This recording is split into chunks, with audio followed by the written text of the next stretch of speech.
Welcome back to my YouTube channel. I am Melissa Sledz. Appreciate you tuning in. Today we're going to talk about why you may be struggling building a team. And this can be in an employee setting if you're running a team, if you're a manager of a group of people, or perhaps you're in network marketing where you're looking to build a team, or you're like myself in a business where I build an agency. I look for like-minded individuals that want to build their business in the finance industry. Whatever it may be, we're always going to be in positions in our life, I feel, in a team setting. And so it's really important to understand and to reflect if we're having trouble retaining our team, having trouble having them stick around, then maybe we need to look inward and figure out what is it that maybe isn't working. And so I believe that there's three main reasons why people potentially struggle with retaining a team. There's probably a lot more reasons, but I came up with three that I think are very valuable. Perhaps you're not approachable. And the reason I made this my first is because I dealt with this. So I've been an entrepreneur for 14 years, been building a team. We have close to 100 licenses in our agency. And I have been told many times that, wow, Melissa, when I first met you, I was kind of scared. I was intimidated. At first, I didn't really know how to take that, and I almost felt bad that I was that way, but I looked at that and said, okay, how can I be less intimidating? How can I be more approachable? And so I believe that's a huge one, right? Being not approachable, it allows people to not be able to relate to you, to feel that you're intimidating and they can't come to you if they need some help. Not to come to you to complain, but maybe to come to seek some guidance and mentorship. I always wanted people to be able to come to me. And so when I found that out, I thought, I need to change my ways. I need to become more approachable so people feel that they can always reach out, that they can always ask, that they don't ever think that I'm better than. And that's one of the things, man, I've seen so many people come across with their big egos and, really intimidating, and they come across as though they're better than the other person. And trust me, that will not retain a team. So that's number one. Number two, I dive deep into personal development, and there's been different parts of my journey like anyone where it's kind of up and down and up and down. Sometimes you're really thriving on personal development. You're all in, you're listening to podcasts, audiobooks, you're reading your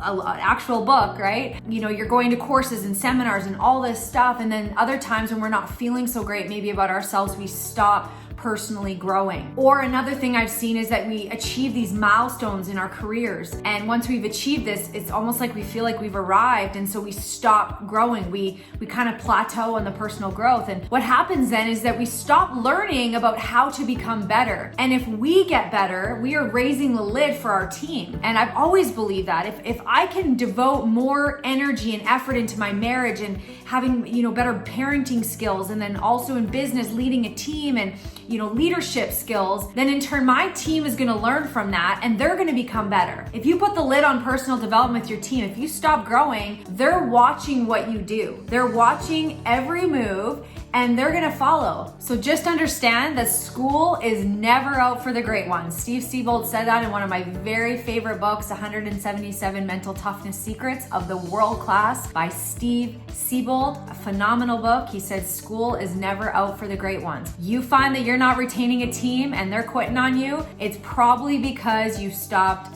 growing. And finally, number three, I'm keeping this short for you guys. I think people struggle to retain a team because they may suffer from opinionitis. That's a word I made up. They suffer from having too many opinions. And we've always heard people say, listen, at the kitchen table, you have people over for dinner, two things we don't discuss, religion and politics. I'm sure you've heard that, right? That can go for when you're building a team.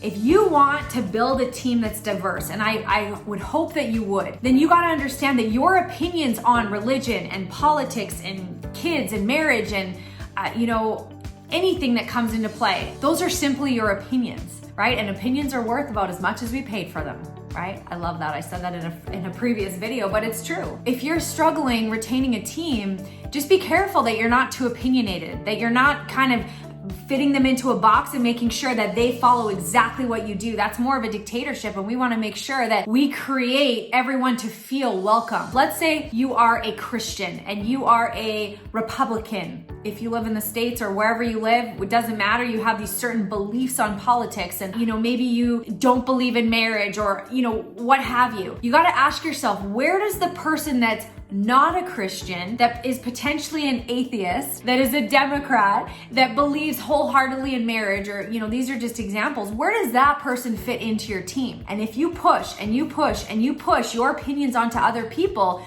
you will alienate those that don't have the same views away from you. And you got to understand that when you're building a team, or if you're like I say, a manager and you're running a team within an organization, you want to make sure that they feel included, that they feel loved, that they feel able to share their views and not feel judged. It's important to have that judgment-free awareness. And so just make sure you keep your opinions not necessarily to yourself, because if someone asked me, hey, what do you believe in? Hey, what's your views here? I am absolutely willing to share, and I love that. That's called, conversation. If you're like in someone's face about how you believe and they need to believe the same way, or you're really preaching and they haven't really asked you, that's grounds for likely you're gonna have your team not connect with you, not find you relatable, and then back to number one, not approachable. So let me know. I would love to hear what you've done. If you've struggled from keeping your team and you've had some people quit and come and go in your business, but then you kind of had something click and you realized that this was working for you, I'd love to hear from you. Comment. Please share this.